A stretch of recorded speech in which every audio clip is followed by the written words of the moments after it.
5 जुलैला दोन्ही ठाकरे एकत्र येत विजय मेळावा साजरा करणार आहेत। यासाठी आज जागेची पाहणी देखील केली जाणार आहे। मात्र सध्या सत्ताधाऱ्यांकडून आपण मराठीचा नसून मी मराठी महानगरपालिकेचा असा उल्लेख केला जातोय आणि यासोबतच आज कृषी दिन आहे। पावसाळी अधिवेशनाच्या दुसऱ्या दिवशी विधान भवनाच्या प्रवेशद्वारावर विरोधकांकडून आंदोलन देखील करण्यात आलंय। या सर्वावर आता ठाकरेंच्या शिवसेनेचे आमदार महेश सावंत यांच्याशी बातचीत केली आमच्या प्रतिनिधी मीनाक्षी म्हात्रे यांनी। शिवसेना उद्धव बाळासाहेब ठाकरे यांच्या पक्षाचे आमदार आहेत माझ्यासोबत महेश सावंत।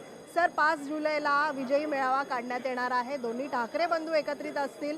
सोबतच आज तुम्ही पाहणी करण्यासाठी देखील जाणार आहेत जागेची।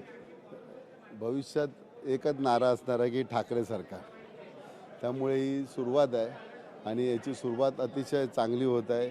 मराठीच्या मुद्द्यावरती का होईना, परंतु जी काही महाराष्ट्राची एक मागणी होती की मराठी माणसं एकटवले पाहिजे आणि त्या धर्तीवरती आज दोन आमचे उद्धव साहेब आणि राजसाहेब एकत्र एका व्यासपीठावर येणार आहे। संपूर्ण महाराष्ट्राला म्हणजे जिथे मराठ्यांची गळचेप म्हणजे तुम्ही बघत होता आजपर्यंत रेल्वेमध्ये सुद्धा मराठ्यांची गळचेपी होत होती, सगळी ठिकाणी गळचेपी होत होती।